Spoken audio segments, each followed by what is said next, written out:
जय Shri Krishna friends, welcome to Harimukund. आइए आज श्रीमद् भागवत पुराण के छठे स्कंद का छठा अध्याय शुरू करते हैं। इसमें दक्ष प्रजापति की 60 कन्याओं के वंश का विवरण किया गया है।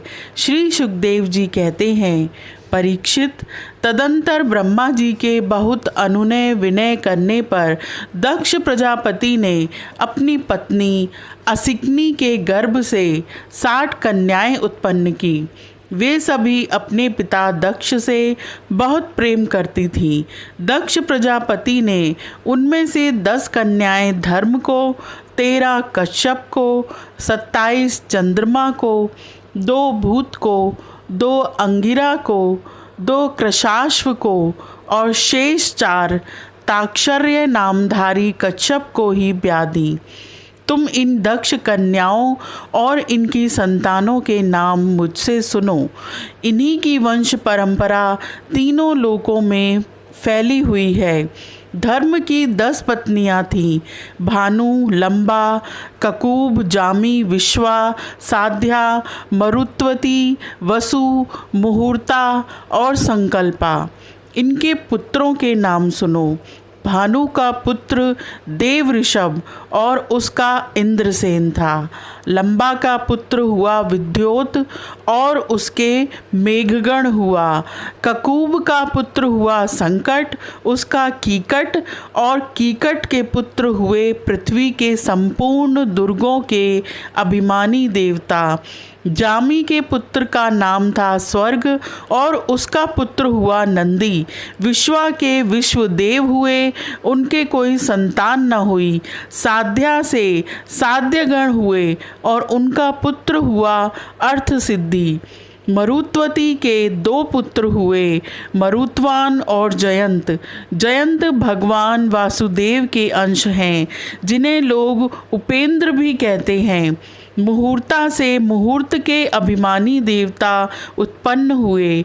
ये अपने अपने मुहूर्त में जीवों को उनके कर्म अनुसार फल देते हैं।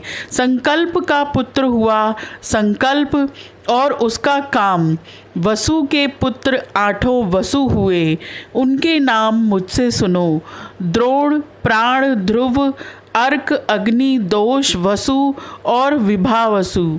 द्रोण की पत्नी का नाम है अभिमति। उससे हर्ष, शोक, भय आदि के अभिमानी देवता उत्पन्न हुए। प्राण की पत्नी ऊर्जस्वती के गर्भ से सह आयु और पुरोजव नाम के 3 पुत्र हुए। ध्रुव की पत्नी धरणी ने अनेक नगरों के अभिमानी देवता उत्पन्न किए। अर्क की पत्नी वासना के गर्भ से तर्ष यानी तृष्णा आदि पुत्र हुए। अग्नि नामक वसु की पत्नी धारा के गर्भ से द्रविड़क आदि बहुत से पुत्र उत्पन्न हुए। कृतिका पुत्र स्कंद भी अग्नि से ही उत्पन्न हुए, उनसे विशाख आदि का जन्म हुआ। दोष की पत्नी शर्वरी के गर्भ से शिशुमार का जन्म हुआ, वह भगवान का कला अवतार है। वसु की पत्नी आंगिरसी से शिल्प कला के अधिपति विश्वकर्मा जी हुए। विश्वकर्मा के उनकी भार्या कृति के गर्भ से चाक्षुष मनु हुए और उनके पुत्र विश्वेदेव एवं साध्यगण हुए। विभावसु की पत्नी उषा से 3 पुत्र हुए, व्युष्ट, रोचिष और आतप। उनमें से आतप के पंचयाम नामक पुत्र हुआ। उसी के कारण सब जीव अपने अपने कार्यों में लगे रहते हैं। भूत की पत्नी दक्ष नंदिनी स्वरूपा ने कोटि कोटि रुद्रगण उत्पन्न किए। इनमें रैवत, अज, भव, भीम, वाम, उग्र, वृषाकपि, अजैकपाद, बहुरूप और महान ये मुख्य हैं। भूत की दूसरी पत्नी भूता से भयंकर भूत और विनायक आदि का जन्म हुआ। ये सब 11वें प्रधान रुद्र महान के पार्षद हुए। अंगिरा प्रजापति की प्रथम पत्नी स्वधा ने पितृगणों को उत्पन्न किया और दूसरी पत्नी सती ने अथर्वांगिरस नामक वेद को ही पुत्र रूप में स्वीकार कर लिया। कृशाश्व की पत्नी अर्ची से धूम्रकेश का जन्म हुआ और धिषणा से 4 पुत्र हुए, वेदशिरा, देवल, वयुन और मनु। ताक्षर्य नामधारी कश्यप की 4 स्त्रियां थीं, विनता, कद्रु, पतंगी और यामिनी। पतंगी से पक्षियों का और यामिनी से शलभों का जन्म हुआ। विनता के पुत्र गरुड़ हुए, ये ही भगवान विष्णु के वाहन हैं। विनता के ही दूसरे पुत्र अरुण हैं, जो भगवान सूर्य के सारथी हैं। कद्रु से अनेकों नाग उत्पन्न हुए। परीक्षित, कृतिका आदि 27 नक्षत्राभिमानिनी देवियां चंद्रमा की पत्नियां हैं। रोहिणी से विशेष प्रेम करने के कारण चंद्रमा को दक्ष ने शाप दे दिया, जिससे उन्हें क्षय रोग हो गया था।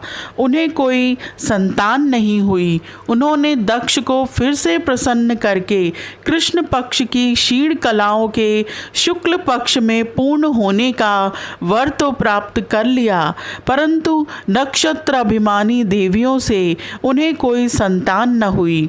अब तुम कश्यप पत्नियों के मंगलमय नाम सुनो। वे लोक माताएं हैं, उन्हीं से यह सारी सृष्टि उत्पन्न हुई है। उनके नाम हैं अदिति, दिति, दनु, काष्ठा, अरिष्टा, सुरसा, इला, मुनि, क्रोधवशा, ताम्रा, सुरभि, शर्मा और तिमी। इनमें तिमी के पुत्र हैं जलचर जंतु और शर्मा के बाघ आदि हिंसक जीव। सुरभि के पुत्र हैं भैंस, गाय तथा दूसरे 2 खुर वाले पशु। ताम्रा की संतान है बाज, गिद्ध आदि शिकारी पक्षी। मुनि से अप्सराएं उत्पन्न हुई। क्रोधवशा के पुत्र हुए सांप, बिच्छू आदि विषैले जंतु। इला से वृक्ष, लता आदि पृथ्वी में उत्पन्न होने वाली वनस्पतियां और सुरसा से यातुधान यानी राक्षस। अरिष्टा से गंधर्व और काष्ठा से घोड़े आदि 1 खुर वाले पशु उत्पन्न हुए। दनु के 61 पुत्र हुए। उनमें प्रधान प्रधान के नाम सुनो। द्विमूर्धा, शंबर, अरिष्ट, हैग्रीव, विभावसु, अयोमुख, शंकुशिरा, स्वरभानु, कपिल, अरुण, पिलोमा, वृषपर्वा, एक चक्र, अनुतापन, धूम्रकेश, विरूपाक्ष, विप्रचित्ति और दुर्जय। स्वरभानु की कन्या सुप्रभा से नमूचने और वर्ष परवा की पुत्री शर्मिष्ठा से महाबली नहुषनंदन ययाति ने विवाह किया। तनु के पुत्र वैश्वानर की 4 सुंदरी कन्याएं थीं। इनके नाम थे उपदानवी, हैशिरा, पिलोमा और कालका। इनमें से उपदानवी के साथ हिरण्याक्ष का और हैशिरा के साथ कृतु का विवाह हुआ। ब्रह्मा जी की आज्ञा से प्रजापति भगवान कश्यप ने ही वैश्वानर की शेष 2 पुत्रियों पुलोमा और कालका के साथ विवाह किया। उनसे पैलोमा और काल के नाम के 60,000 रणवीर दानव हुए। इन्हीं का नाम दूसरा नाम निवात कवच था। ये यज्ञ कर्म में विघ्न डालते थे, इसलिए परीक्षित तुम्हारे दादा अर्जुन ने अकेले ही उन्हें इंद्र को प्रसन्न करने के लिए मार डाला। यह उन दिनों की बात है जब अर्जुन स्वर्ग में गए हुए थे। विप्रचित्ति की पत्नी सिंहिका के गर्भ से 101 पुत्र उत्पन्न हुए। उनमें सबसे बड़ा था राहु, जिसकी गणना ग्रहों में हो गई। शेष 100 पुत्रों का नाम केतु था। अब क्रमशः अदिति की वंश परंपरा सुनो। इस वंश में सर्वव्यापक देवादिदेव नारायण ने अपने अंश से वामन रूप में अवतार लिया था। अदिति के पुत्र थे विवस्वान, अर्यमा, पूषा, त्वष्टा, सविता, भग, धाता, विधाता, वरुण, मित्र, इंद्र और त्रिविक्रम यानी वामन, यही 12 आदित्य कहलाए। विवस्वान की पत्नी महाभाग्यवती संज्ञा के गर्भ से श्राद्ध देव मनु एवं यम यमी का जोड़ा पैदा हुआ। संज्ञा ने ही घोड़ी का रूप धारण करके भगवान सूर्य के द्वारा भूलोक में दोनों अश्विनी कुमारों को जन्म दिया। विवस्वान की दूसरी पत्नी थी छाया, उसके शनैश्चर और सावर्णी मनु नाम के 2 पुत्र तथा तप्ती नाम की एक कन्या उत्पन्न हुई। तप्ती ने संवरण को पति रूप में वरण किया। आर्यमा की पत्नी मातृका थी, उसके गर्भ से चर्षणी नामक पुत्र हुए। वे कर्तव्य अकर्तव्य के ज्ञान से युक्त थे, इसलिए ब्रह्मा जी ने उन्हीं के आधार पर मनुष्य जाति की कल्पना की। पूषा के कोई संतान न हुई। प्राचीन काल में जब शिव जी दक्ष पर क्रोधित हुए थे, तब पूषा दांत दिखाकर हंसने लगे थे, इसलिए वीरभद्र ने इनके दांत तोड़ दिए थे। तब से पूषा पिसा हुआ अन्न ही खाते हैं। दैत्यों की छोटी बहन कुमारी रचना त्वष्टा की पत्नी थी। रचना के गर्भ से 2 पुत्र हुए, सन्निवेश और पराक्रमी विश्वरूप। इस प्रकार विश्वरूप यद्यपि शत्रुओं के भांजे थे, फिर भी जब देवगुरु बृहस्पति जी ने इंद्र से अपमानित होकर देवताओं का परित्याग कर दिया, तब देवताओं ने विश्वरूप को ही अपना पुरोहित बनाया था।